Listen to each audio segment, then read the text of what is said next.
Принятие парламентом Чеченской Республики закона о бюджете территориального фонда обязательного медицинского страхования Чеченской Республики на 2011 год и доклад главе республики об итогах проверки общеобразовательных учреждений в рубрике «Экспресс-инфо». О ситуации с непричитающимся жильем и имитация бедственного положения некоторыми гражданами. Анализ проблемы в рубрике «Тема». Интернет и новости со всех уголков мира. Анализ событий в рубрике «Ченет». Исторически познавательная рубрика «Хронограф». Яркие даты, имена, события. О делах давно минувших лет, произошедших в эти дни, но много лет назад. О судьбе и достижениях нашего земляка, известного политолога, писателя и общественного деятеля с мировым именем Абдурахмана Афтарханова в рубрике «Жизнь замечательных людей». На этой неделе парламент Чеченской Республики принял закон о бюджете территориального фонда обязательного медицинского страхования Чеченской Республики на 2011 год. А министр образования и науки Анзор Музаев представил главе Чеченской Республики Рамзану Кадырову доклад об итогах проверки общеобразовательных учреждений. И, наконец, министр внутренних дел Чеченской Республики доложил главе, что органы внутренних дел полностью готовы к вступлению в силу закона о полиции. Подробно об этом и многом другом далее Алхазур Алханов в рубрике «Экспресс-инфо». Тему развития сферы образования и воспитания подрастающего поколения обсудил глава Чеченской Республики Рамзан Кадыров на совещании с участием председателя правительства Республики Одесса Байсултанова, вице-премьера по социальному блоку Халида Вайханова, министра образования и науки Анзора Музаева, глав городских и районных муниципальных образований. С основным докладом выступил министр образования и науки. Анзор Музаев сообщил, что сфера школьного образования является одним из стратегических направлений в развитии республики, однако отдельные руководители общеобразовательных учреждений не уделяют должного внимания учебному процессу. В образовательной сфере республики большое количество руководителей пенсионного возраста. Это порядка 25% директоров. К сожалению, многим из них трудно шагать в ногу со временем, осваивать новые образовательные технологии, и это негативно сказывается на развитии системы общего образования республики и на ее модернизации, сказал Анзор Музаев. По его словам, об этом свидетельствуют итоги проверок, проводимых министерством, и знания, демонстрируемые директорами школ по окончании курса повышения квалификации. За последние 2 года на базе Чеченского института повышения квалификации работников образования 225 директоров прошли курсы по программе «Современный образовательный менеджмент», направленные на формирование нового управленческого мышления и дополнительных профессиональных компетенций. Из этого количества 31 человек не смог пройти итоговую защиту по проектам, сказал министр. В частности, от занимаемых должностей были освобождены директора некоторых школ Грозненского, Тумкалинского, Шаройского и других районов республики. Он также отметил, что многие руководители не умеют работать с компьютерами, интерактивными досками и другим современным оборудованием. Он также отметил, что по результатам проверок в январе-феврале этого года муниципальным властям районов и городов республики направлены представления о рассмотрении в соответствии с занимаемым должностям 52 руководителей общеобразовательных учреждений. Глава республики заявил, что в регионе имеется порядка 5-7 тысяч вакантных рабочих мест в сфере образования, здравоохранения и сельского хозяйства. Несмотря на это, директора школ, не беспокоящиеся о качестве образования и учебно-воспитательного процесса, будут уволены. Результаты прошлогодней засухи переведены в цифры, и они весьма внушительные. Специалисты Министерства сельского хозяйства Чеченской Республики называют засуху почти что катастрофой. Уничтожено свыше 20 тысяч гектаров посева. В основном это пшеница, свекла, картофель и подсолнечник. На компенсацию убытка фермерам федеральный центр выделил Чеченской Республике более 160 миллионов рублей. Деньги уже выделены для 10 сельхозпроизводителей. Засуха 2010 года уничтожила более 100 гектаров картофеля госпхоза Наурский. Слабая мощность сельскохозяйственных машин не позволила справиться с масштабами высохшей земли. Полученная субсидия в размере 1,5 миллиона рублей не только компенсирует Винсовхозу Наурской понесенные убытки от засухи, а также позволяет восстановить иммунитет земли. Более того, Винсовхоз Наурский ведет переговоры с турецкой компанией о поставках новой специализированной техники, что позволит в случае засухи в 4 раза ускорить темп орошения земли. От эффективной и целенаправленной работы с заключенными напрямую зависит, какими эти люди, отбыв срок, выйдут на свободу. Об этом заявил глава Чеченской Республики Рамзан Кадыров на совещании с членами Кабинета министров, главами районных администраций, а также с представителями Управления Федеральной службы исполнения наказаний по Чеченской Республике. Первый заместитель председателя правительства Республики Магомед Даудов доложил о ходе выполнения поручения Рамзана Кадырова, данных им после совещания в исправительной колонии в поселке Чернокозово Наурского района. Как известно, глава республики посетил эту колонию в конце января текущего года и выслушал жалобы и пожелания заключенных. Магомед Даудов доложил, что в соответствии с поручением главы республики рассмотрены просьбы и пожелания 36 заключенных, находящихся в колонии. Семьям 4 заключенных исправительной колонии администрации Грозного выделены квартиры. Еще 4 семьи получили строительные материалы для возведения домов. Одному из заключенных после освобождения будет выделена жилплощадь администрации Русмардановского района, доложил первый вице-премьер. Даудов также отметил, что успешно решается и вопрос улучшения условий содержания заключенных. Так, по поручению главы республики, для улучшения питания в колонию завезена гуманитарная помощь. Особое внимание Рамзан Кадыров обратил на необходимость духовно-нравственного воспитания осужденных.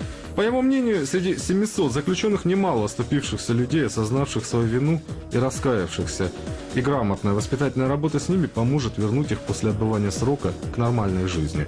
Бандит, получивший условно-досрочное освобождение, совершил вскоре после выхода из колонии самоподрыв, в результате которого погибли 5 милиционеров. А если противоположные случаи, когда получившие срок члены НВФ, осознав свою пагубную деятельность, становятся на путь исправления, имеют много поощрений, но их дела не рассматриваются. Каждому такому случаю нужен индивидуальный подход.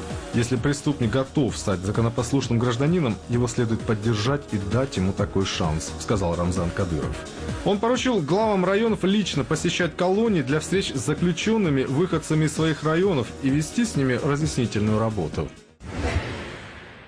Министерство внутренних дел по Чеченской Республике готово к преобразованию в связи с принятием федерального закона о полиции. Об этом главе республики Рамзану Кадырову доложил министр внутренних дел Руслан Алханов. Рамзан Кадыров прежде всего поинтересовался состоянием оперативной обстановки в регионе. В целом обстановка в республике нормальная. Ослаблять оперативно-служебную деятельность не собираемся. Личный состав боеспособен и готов к выполнению любых задач по защите закона и правопорядка в республике, сказал Алханов.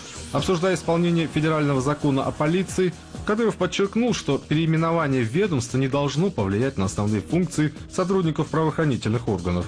Закон о полиции призван качественно улучшить работу вашего ведомства. Министерство продолжит выполнять главную задачу – обеспечение безопасности населения. Это самое главное, отметил глава республики. Он также добавил, что сотрудники правоохранительных органов в первую очередь должны сами неукоснительно соблюдать законы и быть образцом для остальных. Как заверил Руслан Алханов, все замечания главы республики будут учтены в работе МВД по Чеченской Республике. 7 февраля президент России Дмитрий Медведев подписал закон о полиции. Документ вступит в силу 1 марта 2011 года. Уровень рождаемости в Чеченской Республике превысил уровень детской смертности. По данным территориального органа Федеральной службы государственной статистики по республике, за 10 месяцев прошлого года в Чеченской Республике на свет появилось 30 229 младенцев. Наибольшее количество новорожденных отмечено в Грозном, Русмартановском, Гудермесском районах. Идет особый прирост новорожденных, отмечает министр здравоохранения Муса Ахмадов. Более половины новорожденных в прошлом году – мальчики. Девочек родилось примерно на 1000 меньше. Снижение детской смертности – это отличный показатель повышения уровня скорой медицинской помощи и создания условий для лечения и предупреждения заболеваний у детей и женщин в республике, сказал министр здравоохранения. Муса Ахмадов также отметил, что в последнее время в республике проводится активная работа по совершенствованию медицинской помощи детям, а также беременным женщинам и новорожденным детям, в результате чего повысилась доступность медицинской помощи женщинам, а также укрепилась материально-техническая база лечебных учреждений республики. 9 февраля в Грозный прибыл известный в прошлом голландский футболист Руд Гуллит, который будет тренировать игроков Гродненского футбольного клуба «Терек». В аэропорту Грозный гости встречали члены правительства и другие официальные лица. Глава Чеченской Республики Рамзан Кадыров и главный тренер «Терека» Руд Гуллит встретились в правительстве и ответили на вопросы журналистов. В ходе пресс-конференции глава республики поделился с представителями СМИ о том, что он ожидает от совместной работы «Терека» и его нового наставника. «Наша цель в том, чтобы наша команда была лучше всех и в стране, и на европейской арене. Именно поэтому мы пригласили Руда Гуллита. У нас амбициозные планы. Я заявлял ранее, что мы рассчитываем выиграть одну из путевок в Еврозону. Для достижения этой цели мы остановили свой выбор на Гуллите. И нам повезло, что он согласился с нами работать и поддержал наши задачи, сказал Рамзан Кадыров. Относительно нашей команды могу сказать, что в целом она сильна. Я лично знаю каждого футболиста. Но необходим был хороший тренер с высокими профессиональными качествами и с характером. Надеюсь, что Гуллит сможет выполнить поставленную задачу войти в первую пятерку в российской премьер-лиге, чтобы Терек смог участвовать в борьбе за европейские кубки, отметил Рамзан Кадыров. Глава республики также подчеркнул, что приезд в Грозный Руда Гуллита является позитивным моментом для всей страны. Мы все видели, как он в прошлом играл, как он трудился, как он забивал голы, показывая великолепную игру, и как он выкладывался на тренировках на все 100%. Я рад и горд тем, что мы смогли приобрести такого тренера. Хочу отметить и то, что он, не задумывая, согласился приехать в нашу республику. Я также считаю, что это позитивный момент не только для болельщиков Терека, но и для всех болельщиков в России, сказал глава республики. В свою очередь, Руд Гуллит рассказал о своих впечатлениях от знакомства с командой. Я уже имел возможность поработать с командой и понял, что особо слабых мест у нее нет. Это хорошие футболисты, с которыми можно работать и решать поставленные задачи. Я считаю, что Терек очень сильная команда. Я не хочу говорить о том, каких игроков хочу брать. Время покажет, сказал главный тренер Терека.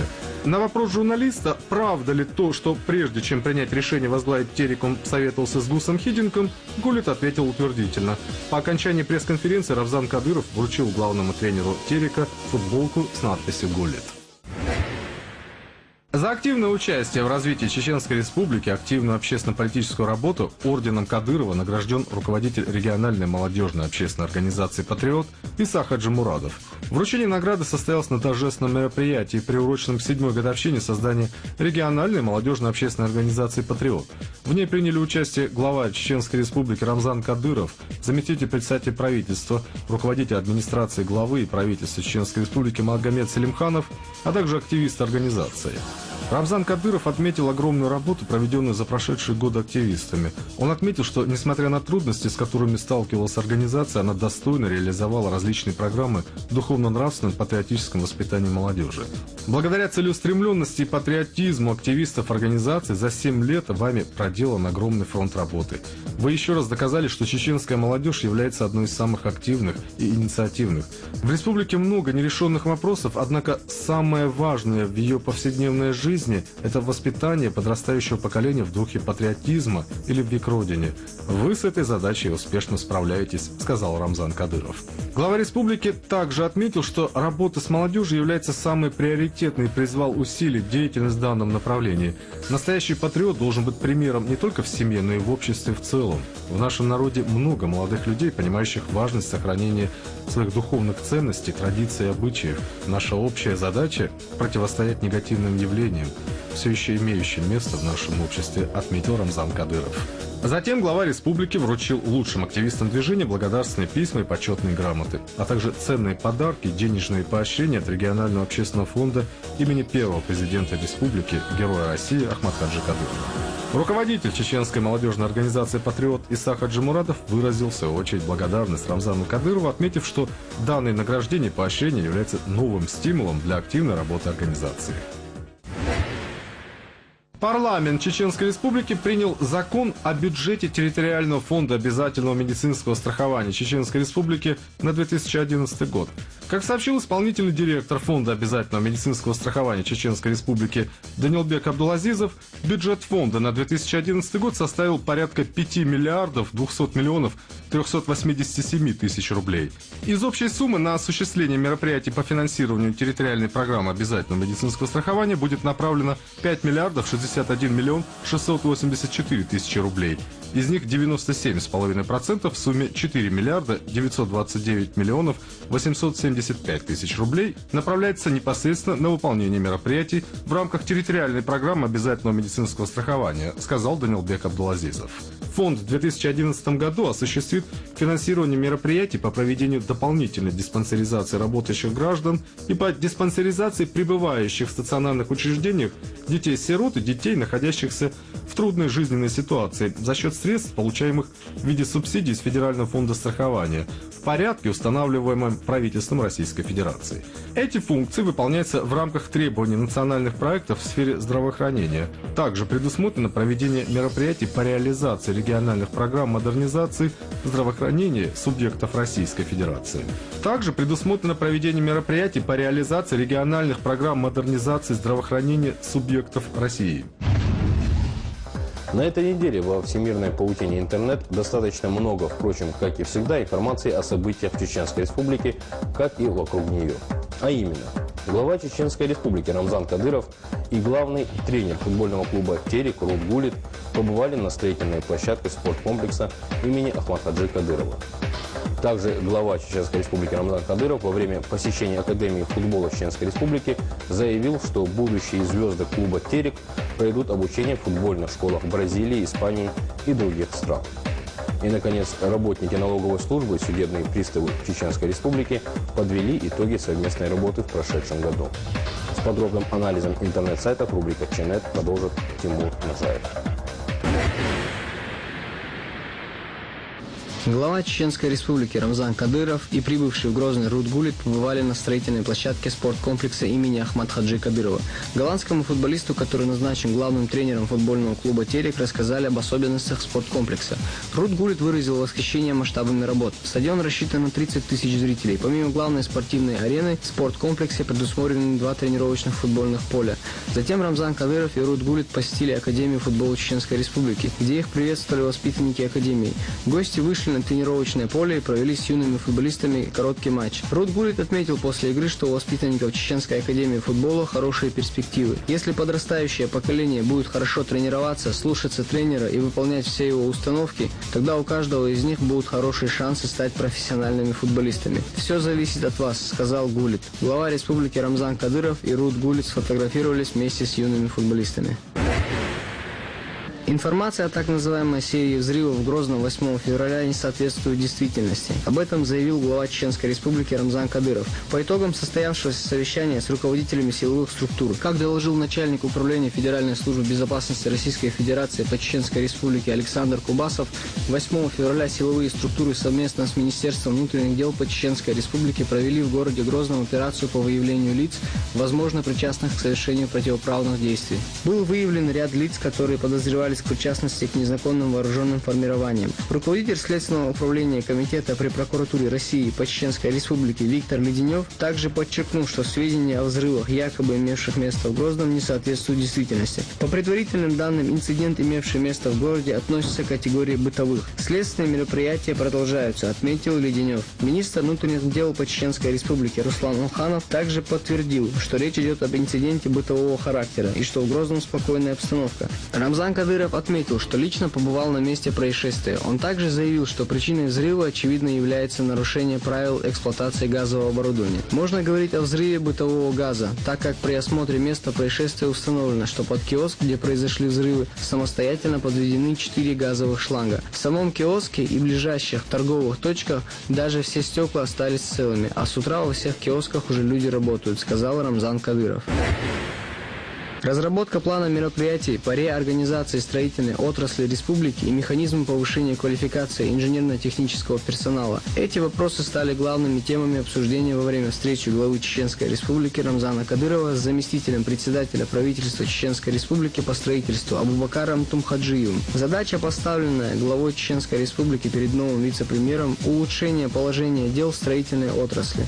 Тумхаджиев доложил, что им проведено рабочее совещание с руководителями всех строительных организаций республики. В частности, заслушано предложение о ликвидации строительных фирм-однодневок, которые не имеют ни укомплектованного штата работников, ни какой-либо строительной техники. По мнению Тумхаджиева, такие организации создают ненужный балласт в структуре строительных организаций и не оказывают значимого влияния на темпы работ строительной отрасли. В то же время специалисты этих предприятий пополнят ряды более крупных строительных организаций. Тумхаджиев также сообщил, что в ближайшее время главе республики будет предоставлен план мероприятий по реорганизации модернизации строительной отрасли, в том числе и предложения по повышению эффективности ее деятельности. Кроме того, вице-премьер отметил, что необходимо максимально использовать в стройиндустрии имеющиеся в республике богатые сырьевые ресурсы, ограничивая поставки строительных материалов извне. Рамзан Кадыров поднял тему низкого уровня профессиональной подготовки инженерно-технического персонала строительных организаций. При современном строительстве все ощутимее дефицит специалистов высокого класса. На это есть объективные и субъективные причины. Обучение нового поколения строителей есть самая главная задача развития строительного комплекса республики, подчеркнул Рамзан Кадыров. Он поручил Тумхаджиеву рассмотреть предложение о закреплении молодых чеченских специалистов за своими иностранными коллегами для повышения квалификации. У нас в республике работают на различных объектах турецкие, славянские и корейские специалисты. Ожидается прибытие специалистов из стран Западной Европы. Их опыт и знания необходимо перенимать, сказал Рамзан Кадыров.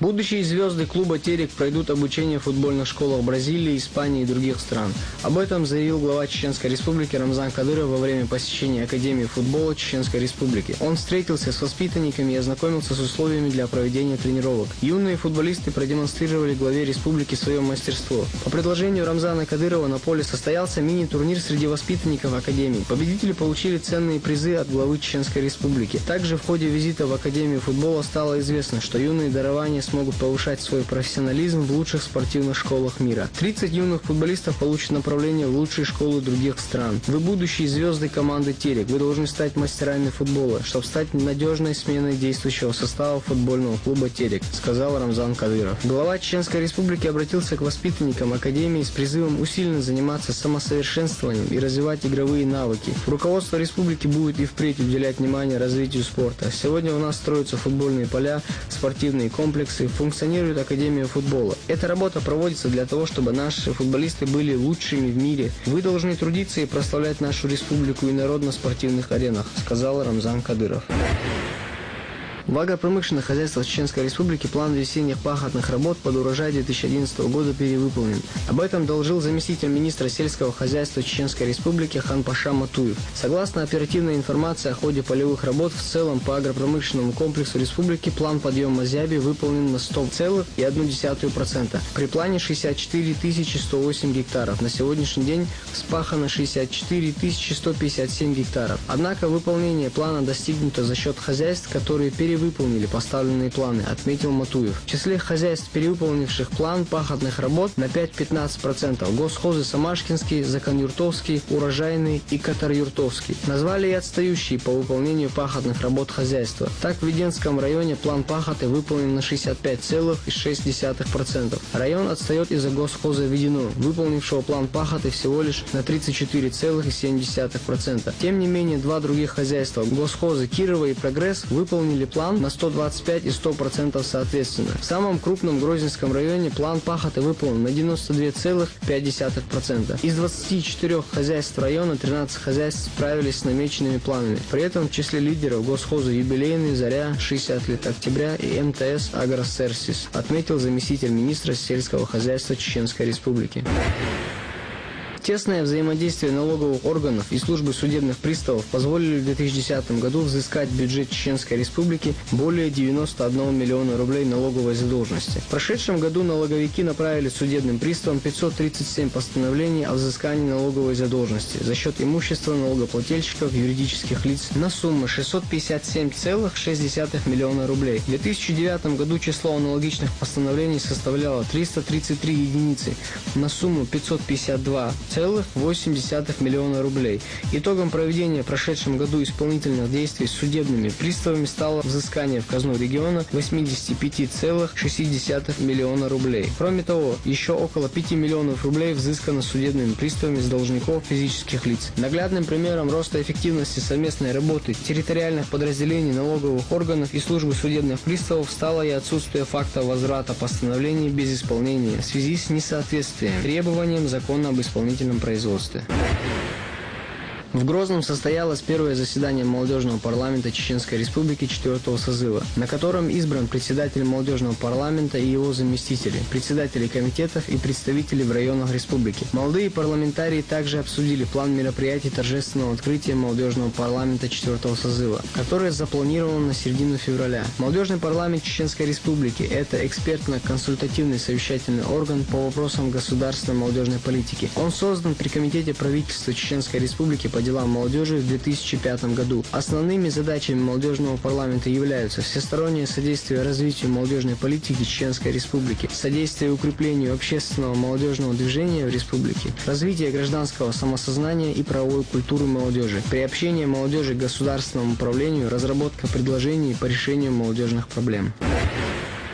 В Костроме прошел Кубок России по армейскому рукопашному бою «Золотое кольцо России» среди взрослых. В состязаниях приняли участие более 180 спортсменов. Как сообщил директор бойцовского клуба «Беркут» Руслан Хамзаев, в этом турнире за право быть первыми выступали и чеченские бойцы. В течение 3 дней участники соревнований продемонстрировали свое мастерство и силу воли. Выступление Саидхамзата Алхадова среди соперников в весовой категории 70 кг было блестящим. В финальной схватке Саиду противостоял кандидат в мастера спорта Андрей Лесин. В ходе боя Саид, не дав москвичу ни одного шанса, выиграл в нем чистую победу. Саид – обладатель Кубка мира, чемпион России по шут-боксингу. В курортном городе Теберде в Карачаево-Черкесии прошел 5-й открытый всестилевой Кубок Дружбы народов Северного Кавказа по боевым искусствам в разделе Mix Fight. В рамках национальной программы «Неприкосновенный запас. Дети отчизны» на сцене городского дворца культуры за звание сильнейшего боролись более 200 спортсменов из разных регионов Северо-Кавказского федерального округа, Чеченской Республики, Дагестана, Ингушетии, Карачаево-Черкесии, Осетии, Ставропольского края. Соревнования проходили по разным видам спорта – карате-до, рукопашный бой, саньда, панкратион и боевое самбо. Титулованные и известные бойцы Северо-Кавказского федерального округа в бескомпромиссной борьбе продемонстрировали свое техническое и тактическое мастерство. Великолепные броски самбо сменялись демонстрацией ударов ногами из арсенала карате и тэквондо. Далее следовали болевые приемы рукопашного боя и боевого самбо. В состязаниях участвовали и спортсмены из Чеченской Республики. Необходимо отметить, что чеченские спортсмены в соревнованиях по боям выступали в первый раз. Но несмотря на это, показав настоящий бойцовский дух и свое техническое мастерство, доказали, что не являются мальчиками для битья, один за другим выигрывая у очень серьезных соперников. В результате золото завоевал Магомед Бибулатов и бронза досталась Гирихану Садулаеву. Все мы разные, и, к сожалению, в нашем обществе есть группы людей, которые пытаются обогатиться за счет обмана. Я имею в виду людей, которым уже предоставлены квартиры и земельные участки, но те все равно требуют от государства жилье, имитируя бедственное положение. Их, впрочем, как и людей с отсутствием совести, не волнует, что своими действиями они вносят сумятицу в работу властей по оказанию помощи реально нуждающимся людям. О ситуации в целом размышляет Тамерлан Лацаев в рубрике «Тема».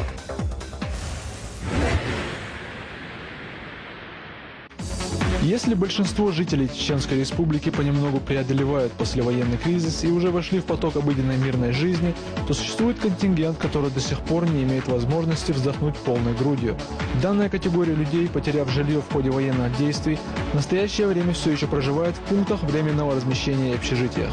К счастью, власти республики оказывают оказавшимся в подобной нелегкой ситуации семьям повышенное внимание. Работа по оказанию помощи вышеуказанным людям ведется многие годы, в ходе которых жильем обзавелось большое количество бывших жителей ПВР. Между тем, всегда найдутся люди, способные сыграть на несчастье других и получить дивиденды сложившейся ситуации. Они в погоне за легкой добычей, в данном случае это жилье, втискиваются в ряды реально нуждающихся людей. Без законных на то оснований жилье требуют люди, которые уже имеют квартиры, земельные участки, создавая видимость бедственного положения. Их не волнует тот факт, что своими действиями они вносят сумятицу в проводимую властями работу по обеспечению жителей ПВР жильем, что они могут оставить по-настоящему нуждающуюся семью без крыши над головой, создавая своими действиями и так настрадавшимся людям, не имеющим собственного жилья, дополнительные проблемы, отталкивая их в звездный час новоселья назад, эти любители легкой добычи уверены, что власть обязана удовлетворить все их потребности. На днях в мэрии города Грозного с участием главы республики Рамзана Кадырова состоялась церемония вручения ключей от новых квартир 16 остронуждающимся семьям. Все они утратили в ходе военных действий жилые дома и квартиры и проживали в пунктах временного размещения города Аргуна. Теперь же они получили квартиры в Грозном. Кадыров поздравил новоселов и напомнил, что только за последние 4 года руководство республики решило жилищные проблемы нескольких тысяч семей. Он отметил, что сегодняшнее вручение ключей от квартир – это только начало.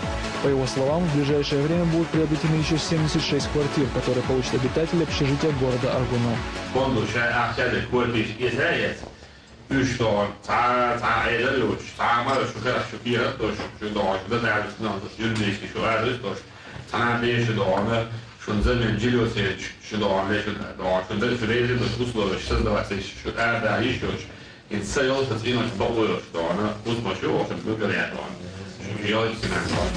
Здесь же на совещании с главами районных администраций Рамзан Кадыров подчеркнул, что решение жилищных проблем жителей республики должно происходить строго в рамках действующего законодательства.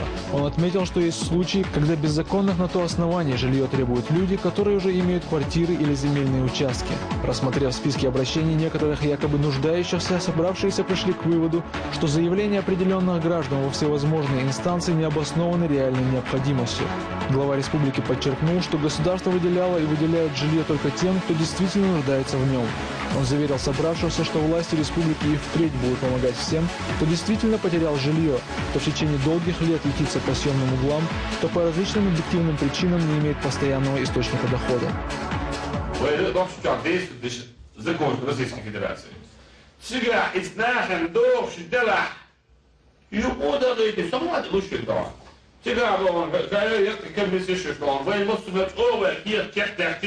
Federal yok çıga. Hausa ağacın serdon içeride tanda açık varmış var.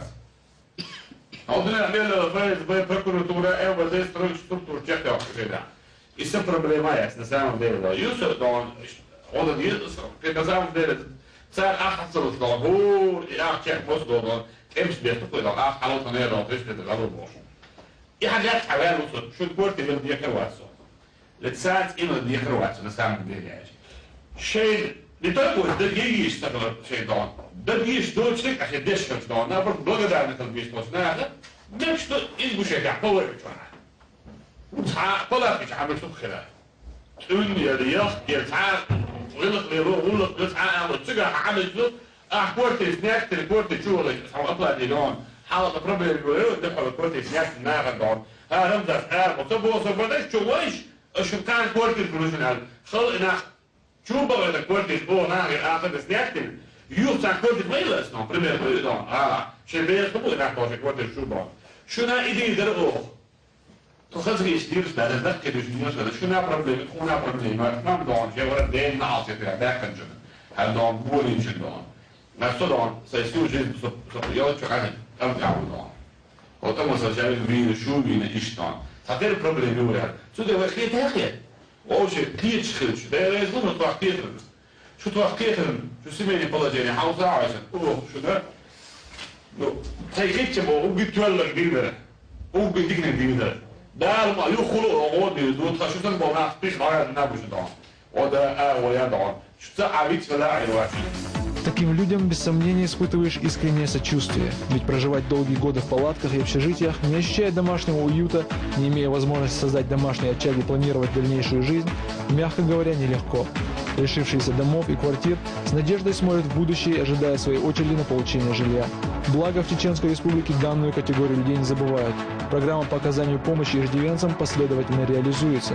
Расселение жителей пунктов временного размещения и лиц, у которых в ходе проведения контртеррористической операции отмечено 100% разрушения жилья, проводится в столице и различных районах республики. И каждое торжественное мероприятие, посвященное заселению нуждающихся в новые квартиры, вызывает лишь искреннюю радость у окружающих. Те же, кто даже после получения помощи от государства все равно пытаются обзавестись дополнительным жильем, вызывают совсем иные чувства. В 1822 году, 11 февраля, в период Кавказской войны, по приказу генерала Александра Грекова, после упорных боев были заняты чеченские селения Шали и Малые Таги. А в феврале 1877 года, во времена русско-турецкой войны, был сформирован первый чеченский полк численностью 800 человек. И, наконец, 4 февраля 1919 году войска под командованием генерала Деникина заняли Грозный, изгнав оттуда большевиков. И таким образом вплотную подошли к границам чеченских аулов. Об этих и многих других исторических событиях, состоявшихся в эти дни, но много лет назад, вы узнаете в рубрике «Хронограф».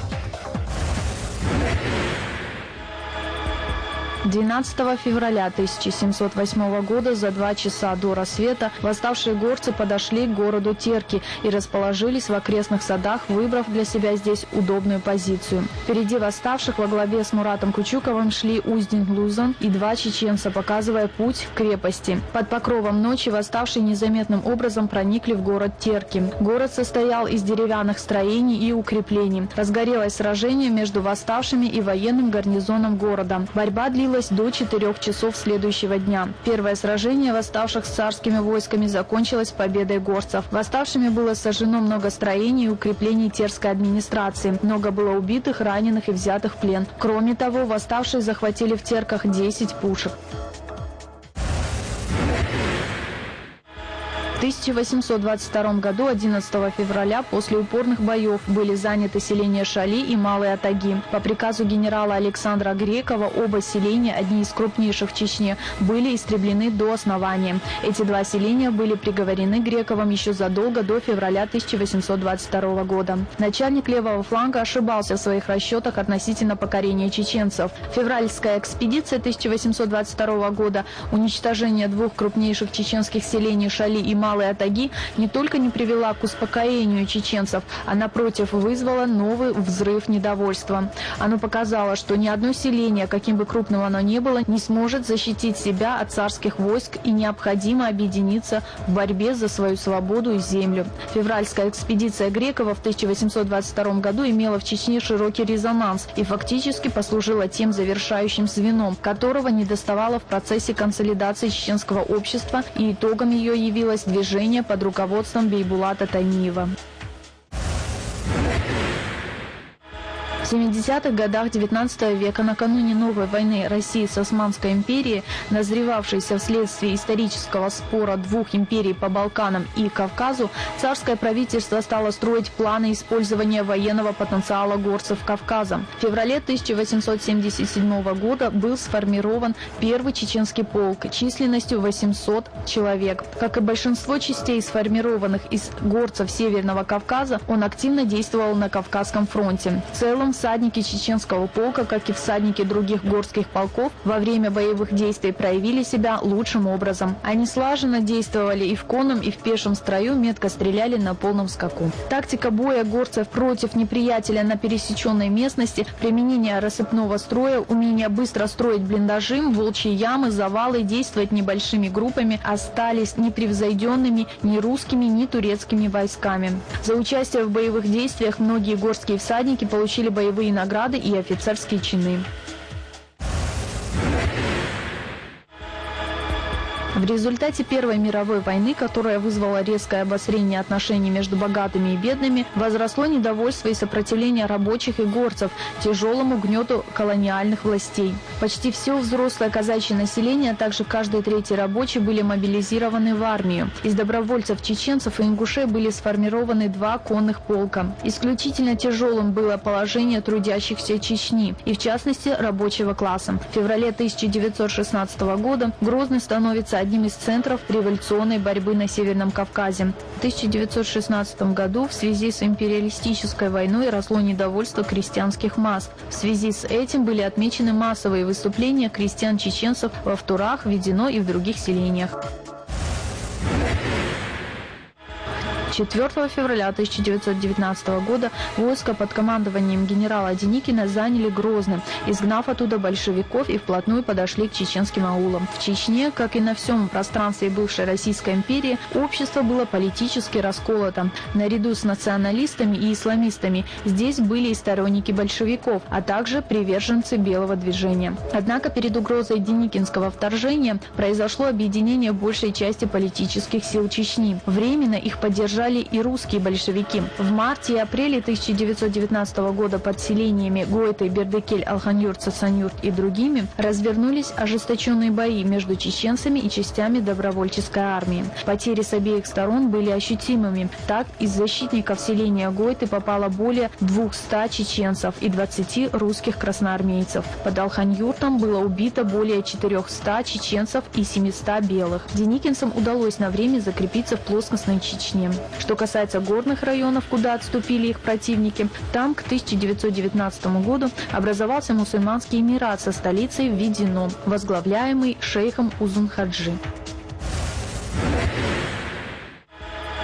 Народный артист Чечено-Ингушской АССР, председатель Союза театральных деятелей Чеченской Республики Султан Абуевич Дакаев родился в городе Грозном 11 февраля 1943 года. В этом же году его семья подверглась депортации в Северный Казахстан, и детство Султана прошло в Петропавловске. Вновь он оказался в родном городе 16-летним юношей, окончил вечернюю школу и, отслужив в армии, устроился работать на завод, а все свободное время отдавал художественной самодеятельности.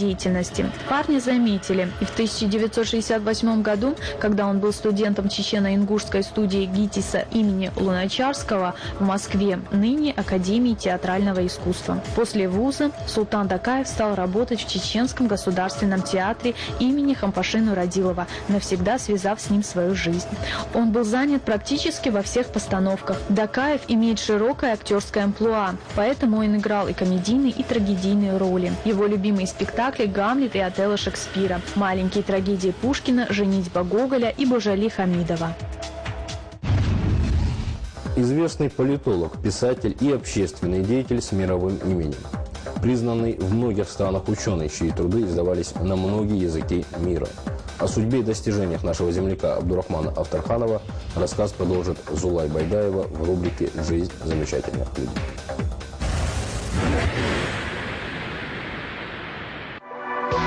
Абдурахман Афтарханов был талантливым писателем и оставил своему наследию мемуары, различные публикации, на основании которых можно делать правдивые выводы о его непростой жизни.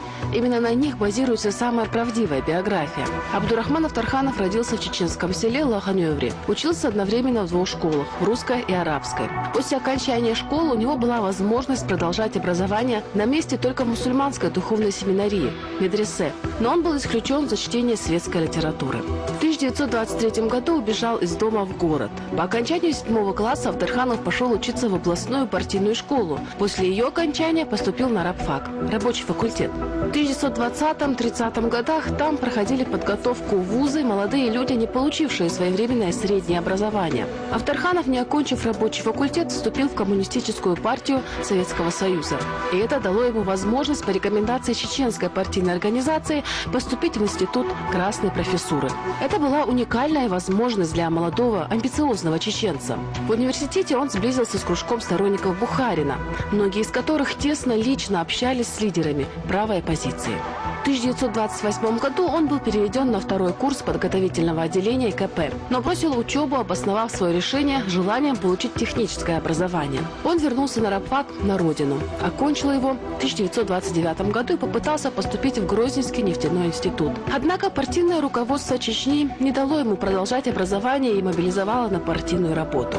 Тот факт, что чеченец по происхождению попал в партию, феноменальное явление, не говоря о том, что его назначили сразу же вторым лицом тогдашней партийной иерархии Чечни, исполняющим обязанности заведующего организационным отделом чеченского обкома. Но в 1930 году назначивший его ответственный секретарь обкома Хасман был снят, и вместо него был назначен новый. Новый руководитель привел свою команду, а Афтарханов вернулся в Москву на подготовительное отделение ЭКП. В конце 1930 года Афтарханова откомандировали на Кавказ, где он работал заведующим отделом народного образования Чечни. В эти годы он организовал Чеченский национальный драматический театр и был назначен его директором. В 1932 году был назначен директором чеченского отделения партиздата при ЦК ВКП. Это примерно то самое время, когда начали выходить его первые книги. К основным вопросам истории Чечни, краткий историко-культурный и экономический очерк о Чечне, революция и контрреволюция в Чечне, объединение, рожденное революцией. В соавторстве с Яндаровым и Мацеевым вышла книга «Грамматика чеченского языка». Впоследствии его приняли в Союз писателей СССР по секции критики. Он присутствовал на первом съезде Союзе писателей. В 1933 году он поступил на курсы марксизма-ленинизма при ЦК КПСС в Москве. А в 1934 году вернулся в ЭКП и поступил в исторический ЭКП, который закончил в 1937 году. После окончания института Авторханов получил направление на работу в Грозный в распоряжение Чечено-Ингушского обкома ЭКП. После возвращения на историческую родину Авторханова в его жизни начался этап нескончаемых преследований и изгнания. В ночь с 31 июля на 1 августа 1937 года в Чечне было арестовано 14 тысяч человек. Позже, 10 октября 1937 года, прямо на пленуме обкома партии были арестованы все, кроме первого секретаря обкома, руководители Чечено-Ингушетии. Вместе с ними был арестован и Авторханов, который только в тот день вернулся из Москвы и получил приглашение на пленум. Несмотря на то, что все они были арестованы вместе, обвинения арестованным предъявлялись разные. Авторханова обвиняли по различным пунктам статьи 58 РСФСР, а именно в измене Родине, в участии в подготовке вооруженного восстания, в шпионаже, во вредительстве, ведении контрреволюционной антисоветской пропаганды, в участии в контрреволюционной организации. По первым 4 обвинениям высшая мера наказания был расстрел. 3 года велось следствие по его делу. На протяжении всего этого времени Авторханов подвергался пыткам физическим и психологическим. Например, имитации расстрела. Но никаких свидетельств, которые доказали бы состав преступления, так и не нашлось. 19 марта 1940 года суд оправдал его, но НКВД опротестовал приговор, и он вышел на свободу лишь 19 мая 1940 года. В декабре того же года его вновь арестовали.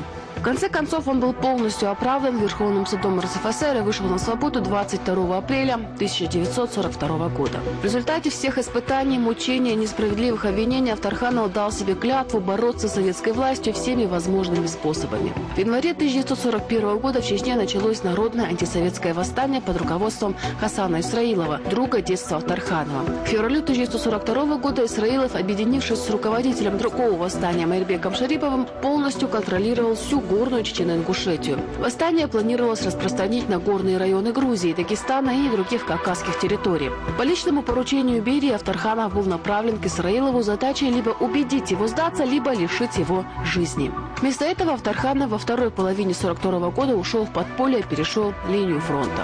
В январе 1943 года Авторханов переехал в Берлин, где был зачислен в штат, и его работа заключалась в том, что он готовил политические и исторические обзоры по Кавказу. Кроме того, он стал членом Северокавказского национального комитета, сотрудничая в отделе русской периодики в Германии. Вышел он из этого комитета в 1944 году.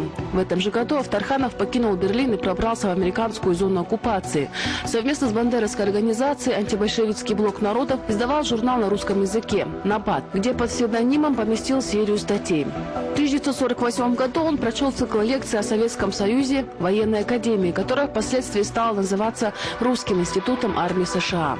На следующий год он был зачислен в ее штат. Авторханов проработал там до 1979-го. Именно тогда он ушел на пенсию. Он преподавал политическую историю России и СССР, историю и организацию КПСС, идеологию и доктрину советского коммунизма, заведовал кафедрой политических наук и был председателем Академического совета института. За многолетнюю работу в американской армии награжден медалью. В этот период он стал одним из самых активных советологов. В 1950 году он был в числе основателей Института по изучению истории и культуры СССР в Мюнхене, а также Северокавказского антибольшевистского национального объединения и его журнала «Свободный Кавказ». Он активно участвовал в создании «Радио Свобода», был организатором его северокавказской редакции. На русском отделении «Радио Свобода» читал курсы, радиолекции «История культа личности», «История партии, как она была». Вел раздел «Партия сегодня». В 1950 году в еженедельнике «Посев» под псевдонимом Александр Уралов была напечатана его книга «Покорение партии». Книга, переведенная на французский язык, вышла в 1951 году под названием «Сталин au pouvoir» – «Сталин во власти». Она стала бестселлером. Впоследствии книга была переведена на английский, итальянский и испанский языки. В 1959 году выходит первым изданием его наиболее популярная в СССР книга «Технология власти». В 1966 году на английском языке выходит его монография, а в 1973 книга «Происхождение партократии». В 1976 году опубликована книга «Загадка смерти Сталина. Заговор Берии». После выхода на пенсию Авторханов продолжал писать. Именно тогда в свет вышли его книги мемуары «Сила и бессилие Брежнева» от Андропова к Горбачеву и так далее. Естественно, Авторханов, принявший участие в политических действиях мирового масштаба, проявлял особый интерес к событиям, происходящим на его родине в 90-х годах. В своем выступлении на радио в 1991 году он обратился к чеченскому народу, призывая не поддаваться провокациям сторонников старого режима, разжигающих рознь между кавказскими народами. Яркая жизнь Абдурахмана Авторханова оборвалась в апреле 1997 года. Чеченец, крупный политолог, борец за справедливость, ярый противник советской власти, коммунистической идеологии и большевистской практики. Абдурахман Авторханов скончался в германском городе Ольсинги, похоронен в Чеченской республике на родной земле. И это все, о чем мы сегодня хотели вам рассказать. На этом я с вами прощаюсь. Смотрите нас ровно через неделю в это же время. До свидания и всего вам доброго.